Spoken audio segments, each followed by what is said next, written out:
Mondragon is got 260 cooperative enterprises related to it, but the core group are at present is 120 different factories.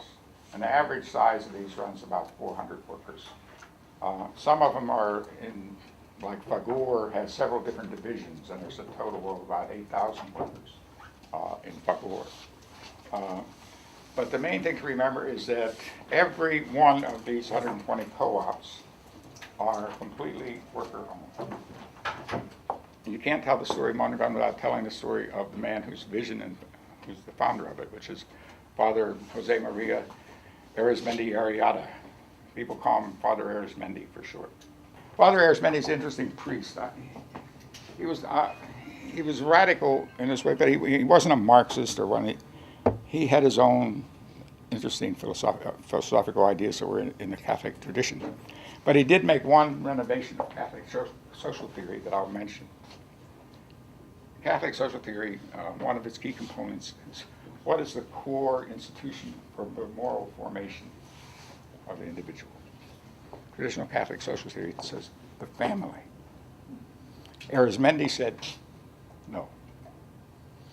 The key institution for the moral formation of the individual is the workplace. Most people spend most of their lives in the workplace and have far more intense relationships. So it's much more important if your workplace is democratized, it's more likely that your family and other things. So he shifted the center of moral form. That's what he was. He was a priest after all. He was interested in spreading certain values and shaping people's moral nature. But that was one of his revisions. So to me, it serves as a bridge in a way between the socialist left and the anarcho-syndicalist left. It's a place where we can find common ground. It's a connector between the trade union movement and the NGO and community action and community organization movements. It's a place where the trade union left and the community action or community organizer base left can find common ground. In terms of socialist theory, the one person who's taken Mondragon and raised it to the level of a more general socialist theory is David Schweikart in his book After Capitalism. And in that sense, what Mondragon represents is, for those of you who are into Gramsci, a strong point won in the war of position. It's not enough itself to make socialism, but it's a kind of beachhead that you've secured in the future. It exists in the present, but it's a beachhead that represents the future. That's how Karl Marx himself described cooperatives. He was critical of them or for them in different ways at different times. But in one of his more positive statements about cooperatives, that's the way Karl Marx himself described them. So I'm not one who thinks that we're just going to multiply Mondragon-style co-ops like mushrooms after the rain, and all of a sudden one day we're going to declare socialism. No. I think they are one weapon in our arsenal, a very important one. Most of the left understands the importance of contending in the political sphere. Some of it understands contending with our class enemy, our bourgeoisie. They know how to contend with them in the political sphere, elections, or even in the streets. Contend with them in the cultural sphere. People are into that. They come up with all sorts of stuff. But to contend with the bourgeoisie in the economic sphere, most people's eyes glaze over. When you start talking about starting a business, that's going to be able to give some stability to your organization. What Mondragon does is gives us a way to contend in the economic arena. It gives us a new idea. With the school I worked on in Chicago, Austin Polytechnical Academy, we studied Arizmendi. We said, well, Arizmendi started with the school, so let's start with a school. So we had been working in this one area, the west side of Chicago, Austin. There have been huge plant shutdowns. It used to be a black proletarian neighborhood, blue collar. Now it's just black poor. All the businesses there have shut down. the high school itself had been shut down. So there was an empty high school, lots of poor people, not a boutique school out in the suburbs, not a charter, but a regular public school in a poor neighborhood, but that would have this as its focus. And we would build the idea of worker ownership and worker control into the school's mission statement and its curriculum. We brought the teachers union on board first, then the Chicago Federation of Labor, then the IAM, the Manufacturers Machinists Union. We got the aldermen behind it. We got Arnie Duncan behind it. But what we departed from, and this is what we got criticized from some of the left on, we partnered with 20 high-tech firms, businesses, that were the ones who were in need of these workers. And we made them partners of the school and brought them in to train the teachers on how to use this. They donated the latest cutting-edge equipment, took the teachers to their factories and taught them how to use it, how to teach people how to use it, and so on. So what we built in kind of miniature was the Gramsci and counter-hegemonic bloc, you know, an alliance of different classes that included a sector of capital, as well as the trade unions. And with this, it's now going to graduate its first class. The kids are doing fairly well. They're doing great on the manufacturing stuff, winning prizes and stuff. But it's Chicago, public schools. Kids come to this high school and don't know how to read, really. So they have to do, but we have to get them up to speed so they can do advanced robotics and do well on advanced placement calculus. So we work at it. And we have stories that will break your heart and stories that, you know, will make your day to come out of it. So it's doing good. And it's a small school, under 500. We designed that on purpose because that's the ideal size for high school. And the kids have been on a bunch of them have been over to Mondragon and been on a study tour there.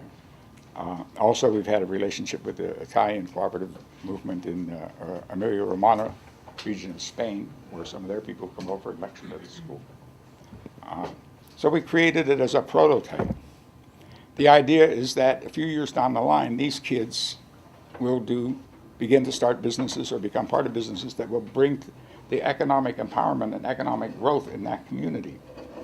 And so that brings in, you know, that's the way Arizmendi did it, so that's part of the vision that we had with Austin Polytechnical Academy. This woman, Gail Richmond McLaughlin, she went on my tour. She's a Green Party mayor of Richmond, California, which is the more industrial town in the Bay Area. So she was on my tour. She signed a formal agreement. She's interested in green co-ops. This is young kids making solar arrays. And she's interested in forming these kind of cooperatives in the Bay Area and using Mondragon as their consultant. So Cleveland, evergreen co-ops, industrial scale laundry, Ohio Cooperative Solar,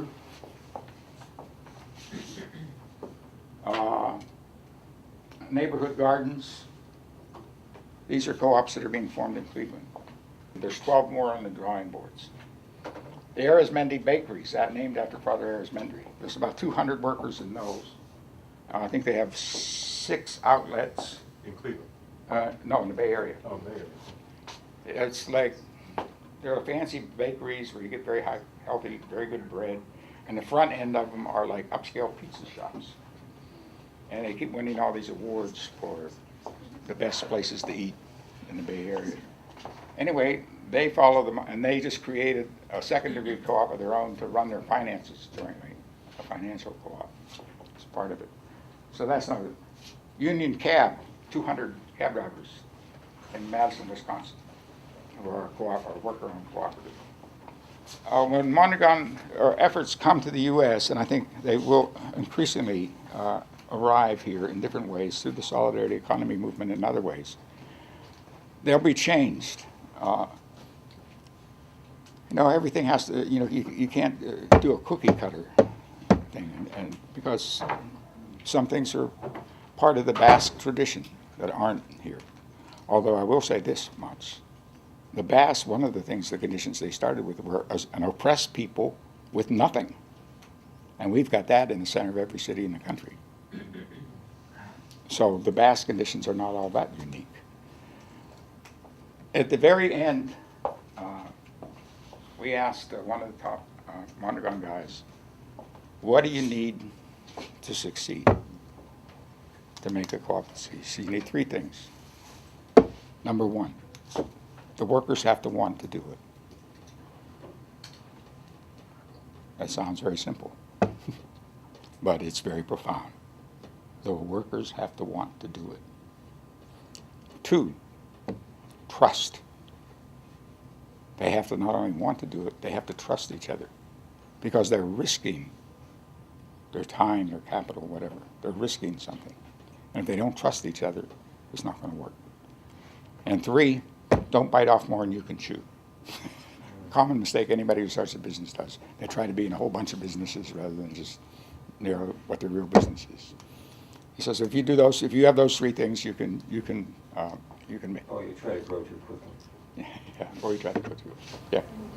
Carl, to be a little contrarian, just a little, to what degree could one argue that the Basque situation was unique because of the left anti-fascist tradition that various tendencies had and have in the Basque territory that allowed for the ideological basis of the thing to develop traditionally that doesn't necessarily carry over to other countries and other areas? I asked, there was a guy at Mondragon University named Fred Freundlich. He used to be involved in the worker ownership movement up in the New England area. I knew him back then in the 90s. He moved there and married a Basque woman and stayed. He's been teaching at Mondragon, economic theory at Mondragon University for 10 years now. I asked that question to him. Is he a member? Yeah, all the teachers who teach at Mondragon are worker owners. Okay. So this was his answer. He says all these things are, he says the politics of the area, the national solidarity that exists among Basques, he says all these things are important, he says, but they're really not the most important thing, in his view. He says the most important thing, as to why they succeeded in his view, was the timing. He said if they had started 5 years earlier, people would have been in too bad a shape. If they would have started 5 years later, there would have been too many rivals. But he says that from his point of view, the most important, unique thing that helped them grow the way they did is the timing of it. Had good luck. They had good luck. They built that little stove exactly when people had just enough money to buy one, and nobody else had enough money to make one. And so a lot of it was they were successful because of the timing of the situation. But that is part luck, and it's part Arizmendi's vision of being able to adapt to the needs of his people at the time and come up with a plan that met the needs of the people. In terms of how they organize healthcare, translate into a different way of doing medical care? It's basically similar as far as much as I can understand it, and I could be wrong on this. This is the way I see it. It's Lagunaro. It's sort of like that's the insurance firm. Yeah. It's sort of like a miniature single payer. You know, they provide insurance that pays the health care bills at whatever medical center you go to, or whatever's most convenient to your house. They include families? Huh? Or Yes. is there a fee for families? Or Yeah, it covers your whole family. And so Lagunaro is basically like your single payer for all the, but I do think they also have some co-ops that are actual medical centers. During liberation theology some years ago, it was popular in South America. Is there a connection between that and Mondragon? Not really, not in any direct way.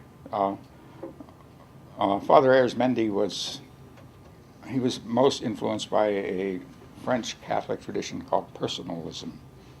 Was not quite the same thing, not the Marxism that was at the basis of liberation theology. But you have to remember, though, the original liberation theology was right here in the United States, the black church. The black church was the heart and core of liberation theology in its role in the abolition. Yeah. After the first 6 months, is it a given that the workers then buy a share? In other words, is it the understanding when they're hired that you're like provisional for 6 months? You're provisional when you're 6 months, and you decide whether you like them, and they decide whether they like you. In other words, if for the 6 months you're there, you're just a slacker, they're going to tell you, forget it. We want somebody with a little more enthusiasm. The workers cannot stay on if they're not going to buy the share. In other words, it's They probably have if they're needed. You know, if they say, well, I'm not ready to buy a share yet, but why don't you give me another 6 months? In the case where the factory needed they might do it. But usually, the trend is they want you to become part of the co-op. They are not interested in having a whole bunch of wage labor. Here's the key thing to understand, and this is what the left has a hard time getting its hands around. The Mondragon workers are not wage labor. They are not wage laborers. So they are not a classic working class in that sense. What they are associated producers. If they were on their own, they would be part of the small producer class. But since they are cooperatively organized, they are associated producers. They are not working class as wage labor. So, if you remember in the Communist Manifesto, how Marx described the society of the future, this is where the working class became the associated producers. So that's why what I'm arguing here is that they represent a piece of the future in what they are. They are not wage labor proletarians having their surplus value alienated from them and taken by another class. They produce the surplus value, but it stays in their own hands. That's the revolutionary intervention. That's the importance of that sovereignty of labor position that Arismendio. Carl, how are you thinking about, and maybe the group that went there, on how to spread this work? Because obviously there's a strong cooperative movement out there. Yeah. A lot of us are doing that work. Like I work for Co-op Power. Yeah. We're training. We done trained 120 young kids in solar, thermal hot water and solar PV Right. and biodiesel. We've created 48 jobs over the last year and a half in 5 different businesses, all from our member equity. Right. And so I think part of it is getting the co-op movement to stop functioning like everybody's independent silos. I think one of the big problems is the lack of cooperativeness inside the cooperative movement. As an old Nebraska farmer. We have credit unions with more money than Mondragon. Right. We have. When you look at the spread of it, and so I was wondering, I thought one example is 2012 is the UN year of the cooperative. Yes. And then maybe we could, because I know we're planning a whole, a lot of training and education in New England and New York State around that, with all the folks that are Right. doing alternative energy stuff. But maybe if we could use it to really push the Mondragon motto, and begin to clarify what a really good cooperative is, and not. Well, we got a couple things working for you. One is there's a film in the works that some of us helped get some funding for. It should be done by the end of the year, which has the story of Mondragon as maybe a third of it, but it's also largely about the spin-offs and the influence, about conditions here and the other worker co-op movement in the U.S. and how it's been influenced by Mondragon and the strengths and weaknesses thereof. So we'll have that as an educational tool. The Solidarity Economy Network, of which I'm a part, which is kind of a big tent, is growing, has an annual conference. It's coming up. And then there is the East Coast and West Coast conferences on workplace democracy. I don't know if they haven't approved it yet, but I applied to do this presentation at their meeting this summer in Baltimore. That'll be meeting. I'm available to spread the word. If any of you want to invite me to your campus or wherever, your union. Email or website or? Carl D717. My cards are up here. You can grab them. Carl D717 @gmail.com. Or solidarittyeconomy.net. You can find my website. Yes. It seems like it's an organizing issue, too. I mean, It always boils down to that, doesn't it? one of the, it's pretty obvious probably to everybody in the room, capitalism is failing or has already failed. And it's reneging on a lot of its promises that it made for security and things like that. But the point is that one of the things that holds this raggedy thing up is that the alternatives are unthinkable and unimaginable, right? So I think that's the place for me that this had, because we've been working on cooperatives for decades now, right? I've been doing it since 1971. And for my money, see, and it's got to be a struggle. I mean, most of my life has been being put in jail because we was organizing cooperatives, right? Is that the powers that be in this country, when we organized in Newark, there was mob action against us, but the community loved it. And the point was that even when they were arresting me, the most important thing was to have assemblies in the community and to have something that they would fight for. See, so all these principles are interesting, but the main principle for me as an organizer is, what will the community I'm organizing, what will they fight for? Right. Right? So when they would arrest me on the way to City Hall, I knew it didn't matter because my tenants would go there and make the argument at City Hall anyway, because they believed in it. Because they're going to try to get rid of us when we're trying to do this. So it's going to be a struggle, right? And so part of organizing this thing is in the middle of that struggle. We will organize for housing, medical centers and things like that, so they understand what they're fighting for, and then it comes from their hearts. So when we had the assemblies of senior citizens, I was taught in school that senior citizens would be conservative. And the old people told me I wasn't moving fast enough because they'd be dead before they got a chance to enjoy it, right? So I think what we need to do here is summarize what our experience has been in trying to do cooperatives, Mississippi Freedom Democratic Party. I mean, we go back to the populist movement. We've had all these, we've got a rich experience here, and so you won't have the Polish problem. It had to come from the hearts of the people here. They have to want to fight for it. Now, what I'm saying is, many people now already know or have a sneaking suspicion or a nightmare that capitalism has failed them. Right. Right? But the problem we have, and where this comes in, is the alternatives, because of all the baggage of the Cold War and what happened after the Cold War, is unthinkable or unimaginable. Right? So for me, this place, because we already got a tradition, right? And we can learn from other people all the time. I think the educational and research piece is very important to have that integral, but it's going to be American made if it's going to make it here. That's what our experience teaches us, right? Right. But it also has to be durable enough to fight these battles, because all the crooks will come out against us, right? I give you the history. I mean, you look at all the history of what destroyed the one in the populist movement. We have our internal divisions and things like that. But we need to. But I do think it's important to look at this model and then think about what our experience has been and what have been the roadblocks in us doing that here. I think the more obvious thing politically, at a higher level, once we get rid of the mob and other corrupt politicians, which are formidable, is the line we have in our political culture and institutions between economy and politics. And that's and that's where I think the belief system of the people who organize them is very important. They have to believe that needs to be changed. Right? Because we're going to have to overturn, it's going to be a big fight to do that, right? I mean, that's the thing.